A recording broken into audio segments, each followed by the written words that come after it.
Lezi indaba zehora lokuqala sikwethulela zona bukhoma ekomkhulu le-SABC e-Auckland Park eGoli bukela inazi ezinohlonze emini nje.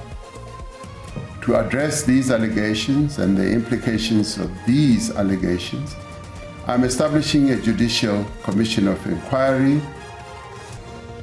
Umengameli wezwe Cyril Ramaphosa usememezela ukusungulwa kwekhomishana ezophenya izinsolo zokuxambukela kwamaqembu ezigelekeqe emsebenzini wamaphoyisa waphinde wamisa ungqongqoshe wamaphoyisa uSenzo Mchunu emsebenzini. We want Malady to provide to us findings of fact, and we say the SAA says we can make this request to Malady, and that's the request that we make. Sizokwethulwa ngesonto elizayo isinqumo esicelweni sombuso sokufuna ukuhlinzekwa ngezizathu ezaholela ekutheni umfundisi uTimothy Wamothoso kanye nababili ayesolwa nabo batholwe bemsula ecaleni lokudlwengula nokushushumbisa abantu. First of murder of the 11-year-old boy being Jaden Lee. Second count is that of defeating the ends of justice.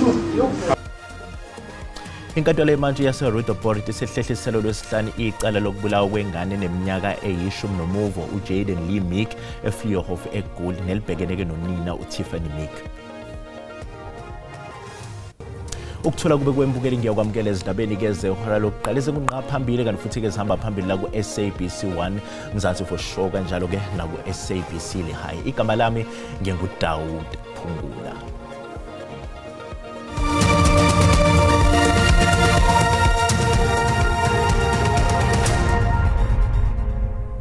Umengameli wezwe Cyril Ramaphosa wethula uhlu lwabazohola ikhomishana ezophenya ngezinsolo zenkohlakalo emaphoyiseni we-NPA kanjalo ke nasezinhlakeni zabehluleli ke nezezinkantolo. Umengameli ke uthatheke lesi sinqumo kulandela ke izinsolo ezidalulwe ezidlangalaleni umkhuzi wamaphoyisa kwaZulu Natal uNhlanhla Mkhwanazi. uRamaphosa umemezele nokuthi usenike umhlaba khefu emsebenzini ungqongqoshe wamaphoyisa uSenzo Mchunu. Selokhu umkhuzi wamaphoyisa kwaZulu Natal uNhlanhla Mkhwanazi ededele izinsolo ezibucayi ngokwenzeka emaphoyiseni akhombe wakubhekisa kungqongqoshe uSenzo Mchunu kanye noShadrack Sibiya oyinhloko yokuhlonza kwezobugebengu ngovisi eliphezulu kuzwelonke obekulindelwe kakhulu ngabaningi isinyathelo sikaMengameli wezwe. These allegations and the implications of these allegations, I'm establishing a Judicial Commission of Inquiry that will be chaired by Acting Deputy Chief Justice Mbuyisile Madlanga. Justice Madlanga will be assisted by Advocate Sesi Baloyi, Senior Counsel, and Advocate Sandile Khumalo, Senior Counsel. Isicawu sekhomishana emenyezele umengameli yisona sizophuma nezincomo uma kukhona abahlonzwa njengokufanele bamiswe kuze kuba kuphothulwa uphenyo ngabo. Will investigate the role of current or former senior officials in certain institutions who may have aided or abetted the alleged criminal activity. Umengameli Ramaphosa ube eseqoka ozobamba izintambo njengongqongqoshe wamaphoyisa emva kwesinqumo sakhe sokunika umhlaba khefu ungqongqoshe uSenzo Mchunu. In order for the commission to execute its functions effectively, I have decided to put the Minister of Police, Mr. Senzo Mchunu, on leave of absence with immediate effect. I have decided to appoint Professor Firoz Kachalia as Acting Minister of Police. Ikhomishana esunguliwe izokhipha imbiko yayo yesikhashana emva kwezinyanga ezintathu nasezinyangeni eziyisithupha. Umbiko wayo ophelele ukugcina uyothunyelwa kumengameli, usomlomo weParliament naseshayamthetho uphinde wedluliselwe phambi kwehhovisi lenhloko yabehluleli. Amaqembu ezombusazwe asezwakalisa imbono yawo mayelana nesinqumo sikaMengameli sokusungula ikhomishana ezophenya izitsolo ezithinta umbutho wamaphoyisa. South Africans have grown somewhat skeptical of commissions of inquiry. We're now almost 2 years down the track from the release of the Zondo Commission report without a single high-profile conviction. Since when are ministers appointed within the framework of the Labour Relations Act? I mean, ministers are politically appointed. So to go and put a minister on special leave, what does that mean? We understand the fact that there needs to be inquiry into the allegations against Senzo Mchunu, the allegations of the capture of the police force in this country by a criminal syndicate. But when it is being done by a government that consistently ignores the recommendations of the very inquiries they establish, then they begin to lose value. We believe that the insertion of interim reports into the process will assist to fast-track the situation. The bottom line is that the SAPS ecosystem is compromised. I just listened to the leader of the Democratic Alliance as a senior partner in the GNU, that they were never consulted about such a serious, important consideration. I think if you want, we as South Africans are serious about successful coalitions. Coalitions is about consultation. When it comes to the police minister, it does not make any form of sense, because why is he given a leave of absence? Will he still continue enjoying his benefits and salary as a minister, whereas according to the allegations, very serious allegations that have already been proven, by the way, because he committed during the course of the week that he lied to Parliament when he said he does not know that Mr. Brown Mokgotsi. Kusenjalo ihlukene imbone ezwakalisa amalungu omphakathi esifundazweni KwaZulu-Natal ngemva kwenkulumo kaMengameli wezwe Cyril Ramaphosa nebisukela ke ezinsolweni ezenziwa umkhuzi wamaphoyisa kulesa sifundazwe uLieutenant General Nhlanhla Mkhwanazi. Izakhamuzi zalapha KwaZulu-Natal ziyaqhubeka nokuzwakalisa esingathi imbono yazo malungana nenkulumo yakhe uMengameli izolo nalakhona ememezele ukuthi ungqongqoshe wamaphoyisa uMnumzane uSenzo Mchunu uzoke athi ke ukuthatha ikhefu emsebenzini ebese futhi kusungulwa ke esingathi ke isicawu esophenya kabanzi ngalezi insolo ezenziwe uCommissioner wamaphoyisa lapha KwaZulu-Natal uLieutenant General Nhlanhla Mkhwanazi. Kepha ukuzwa kabanzi ukuthi ke ezinye izakhamuzi ezikhona lapha KwaZulu-Natal isithini asamukele ke esinye sazo izakhamuzi la KwaZulu-Natal sikubingelele sikwamukele indabeni sibonga kakhulu esikhathi sakho igama nesibongo nokuthi wena uthini wakho umbono nje ngalesimemezelo esenziwe uMengameli izolo. Okay, igama lami Phindiwe Ntuli. Nginedengezo nje Commission of Inquiry ngathi ngeke yabani ibhedile ke manje lento ngoba over the years we've had ama leaders ANC athi kunama commissions of inquiry ahlalela ama commissions, they take too long, but zitholakala futhi ilokhuzana ama details zitholakala nezigelekeqe kodwa nothing happens. Abantu ubuzwe ukuthi down the line usebuyele futhi emsebenzini or usefakwe kwesinye futhi isikhundla esingcono kunalesa kade kusona. So kimina honestly it doesn't make any sense ukuthi kube khona i-commission of inquiry. Sikwazile ke futhi nokukhuluma neqembu iANC KwaZulu-Natal lona elizwakalise ukuthi liyaseseka kakhulu isinqumo sakhe uMengameli sokuthi kusungulwe uphenyo olunzulu ngalolu daba ukuze kukwazi ukufinyelelwa kahle kahle ekuthenini obani abanamacala futhi uma ngabe kukhona ukuthi bakhona abanamacala bese bethola ke ijeziso ezifanele. Asibusele intambo kone egoli. Sizokwethula ke ngesonto elizayo isinqumo esicelweni sombuso sokufuna ukuhlinzeka ngezizathu ezaholela ekutheni umfundisi uTimothy Omathoso kanye nababili ayesolwa nabo bathola ke bemsulwa ecaleni lokudlwengula nokushushumbisa abantu.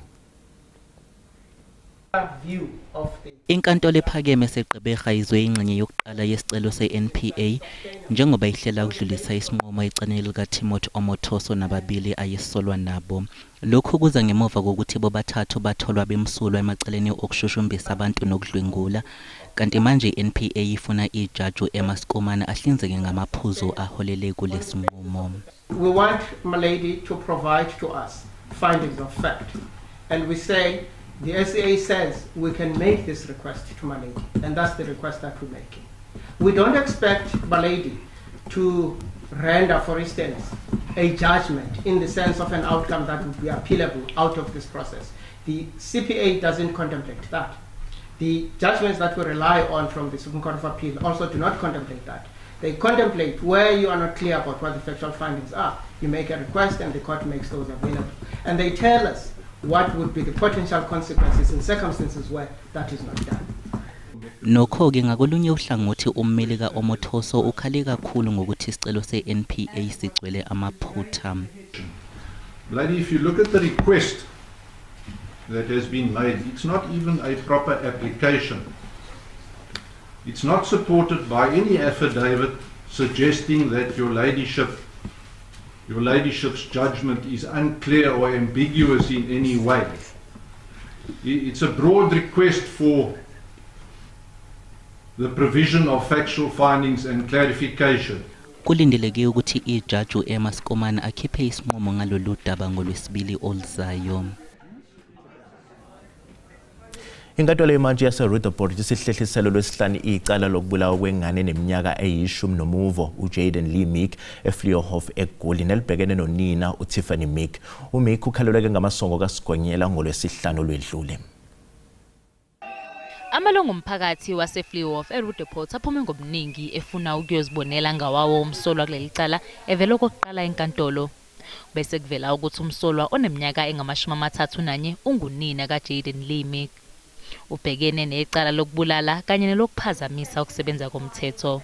First of murder of a 11-year-old boy being Jayden Lee. Second count is that of defeating the ends of justice. Umphakathi uthukuthele ugane unwabu ngalesi senzo. If our kids are not safe with us, who are they safe with? It is rather, ladies and gentlemen, very, very unfortunate that Jayden was killed and found in the very space where he should have been safe and secure, his residential complex. Leli cala lizophindela enkantolo ngoLwesihlanu ukuze umsolwa azitholele ummeli. Ukulesi sathiqu ezitolo kanti uMasibuya sizokuphathela uWT. The DA will seriously consider filing motions of no confidence against the Mayor Cyril Xaba. iDA KwaZulu-Natal isenqume ukufaka isiphakamiso songabethembu ubuholi bemeya yeTheku Cyril Xaba njengoba ikhala ngokuthi lo masipala wehlulekile ukunakekela abantu abakhahlanyezwa yizikhukhula.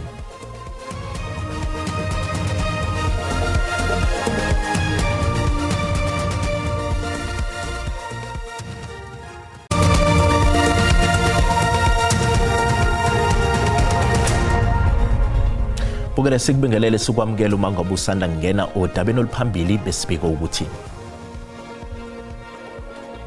uMengameli wezwe uCyril Ramaphosa usememezela ukusungulwa kwekhomishana ezophenya izinsolo zokuxambukela kwamaqembu ezigelekeqe emsebenzini wamaphoyisa waphinde wamisa ungqongqoshe wamaphoyisa uSenzo Mchunu emsebenzini. Bukele sikhumbuza ukuthi lezi indaba ziyatholakala ku-YouTube naku-SABC Plus. Ngena kuzo zicinge ngamagama athi SABC izindaba nakanjani uzozithola ngomjalo bazo. iDA KwaZulu-Natal isenqume ukufaka isiphakamiso songabethembu ubuholi bemeya yeTheku Cyril Xaba njengoba ikhala ngokuthi lo masipala wehlulekile ukunakekela abantu abakhahlanyezwa yizikhukhula. Njengoba iDA bibambe isithangabi nabezindaba eThekwini namhlanje, ohola iqembu leDA emkhandlwini eTheku sebalule ukuthi bazovotela ukungabethembu ubuholi bemeya yeTheku uCyril Xaba ngemuva kokuthi lo masipala uhlulekile ukulekelela abakhahlanyezwa izikhukhula. The DA will seriously consider filing motions of no confidence against the Mayor Cyril Xaba. The Mayor of eThekwini, Mr. Cyril Xaba, has now been in office for over a year.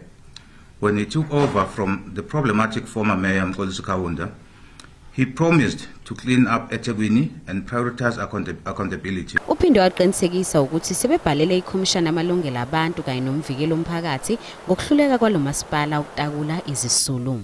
I can confirm that this morning we have written to the Human Rights Commission and we also wrote to the Public Protector requesting that they investigate the severity of this neglect by the municipality and also to recommend relevant action that should be taken. It's not about the performance of the leadership of the city. That we can deal with using internal municipal mechanism. The investigation that we are triggering here is for the Human Rights Commission and the Public Protector to investigate and ascertain whether there were human rights violation in the manner that the issue with regards to flood victims has been handled. Umnyango wezokuhlaliswa kwabantu izolo umemezele ukuthi usuthenge iMontclair Lodge eningizimu yeTheku ezoba indawo yesikhashana yokukhoselisa izisulu zesikhukhula. Isasithi sihlonza abantu abangaphezulu kwezinkolongwane ezingama200 okungenza ukuthi bahola izibonelelo zikahulumeni yize sebethola inzuzo ethile kwenye indawo nokungachaza ukuthi abasakulungela ukuthola lezi bonelelo. Lesasa uThemba Motlo uthi minyaka yonke babukeza uhlelo lwabo lokuqinisekisa ukuthi ayikho inkohlakalo eqhubekayo ngokukhokhela abantu abangafanele. SASSA is undertaking the social grant review process for the better good of the government fiscus thus ensuring that grants are paid to eligible beneficiaries and all fraudulent elements are rooted out. Uthi bazibophezeleke ukuqinisekisa ukuthi kukhokhela bonke abantu okufanele bakhokhelwe. SASSA is fully committed to transparency, accountability, and continuous improvement of social grant system. We take our responsibilities seriously to serve the most vulnerable in our society, and will work harder to ensure that no beneficiary is left confused and disadvantaged.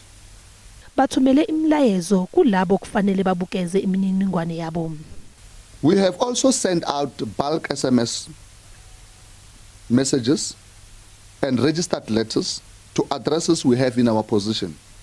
To date, SASSA has sent over 140,000 SMS notification to beneficiaries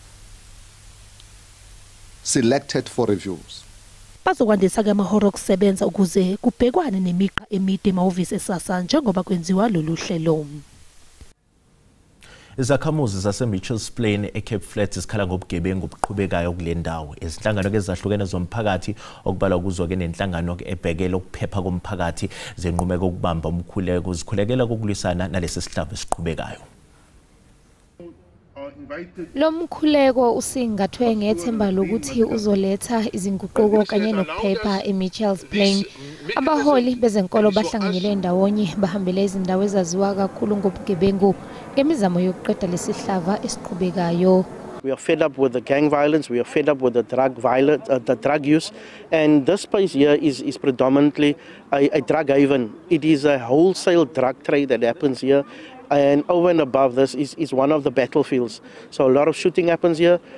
In this small area, a lot of people died, and we want to bring religion back within our communities.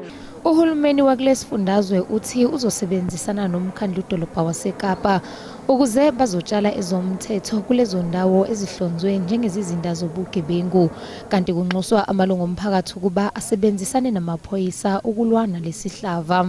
The focus will be specifically on healing of our communities. We will have social development, educational, the education department, and then on our dropouts. And specifically, we're going to target the young boy that's a dropout out of school, because that's where the gangsterism and that's the killings. The most killings is between the younger boys. Bangaphezu kwama-20 abantu abaphangalele ezigamekweni ezahlukene zokudubulana eCape Flat emasontweni edlule. Isigameko sakamuva kubulawe abantu abane eBishop Lavis. uFloyd Shivambu ngumgqugquzeli wohlelo olubizwa ngeMayebuye nokuwuhlela kahlose ngalo ukuthi kubonakala ukuthi sikhona yini isidingo sokuba kube nelinye iqembu lezombusazwe. Ukholela ke ekuthenini ke izigidi zabantu bakuleli seziphelelwe ke yithemba emaqenjini ezombusazwe akuleli nasohlelweni lakuleli lokhetho. Bangaphezulu kwegidi engama-42 abantu ababengavota okhethweni longonyaka owedlule kodwa bafika ngegidi neziyishumi-7 abavota. Ngo-1994 abantu bakuleli babebalelwa egidini engama-40 nomuva kwabe sekuvota abayizigidi eziyishumi-9. uShivambu uthi lokhu guquguquka kwezibalo ezikhungweni zokuvota kusho khona ukuthi abantu bakuleli abagculisekile ngamaqembu ezombusazwe. First elections we had 19 million voters, and 30 years later you've got 17 million voters, despite the fact that the population has grown. If anything, bana laba kumelelwa ukuvota la South Africa laba kana malema 18 kuyayenhla. It's 41 to 42 million people. Shivambu uthi usaba ukuthi abantu bakuleli bengase besale neEFF neMK Party njengamaqembu abangathembela kuwo kuleli. The only two other organizations that are remaining to be replacement, ANC, the organization Libango Umkhonto weSizwe, na Economic Freedom Fighters. I've got very intimate knowledge of both. Abantu abalandela uShivambu bakholelwe ekutheni isikhathi abekuso kuANC, kuEFF na kuMK Party simnikeze amava kuba angahola iqembu lezombusazwe. uShivambu uthi iqembu lombusazwe angase abenalo lingaqanjwa ngokuthi Africa Mayibuye Movement.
mbukeli usale kahle.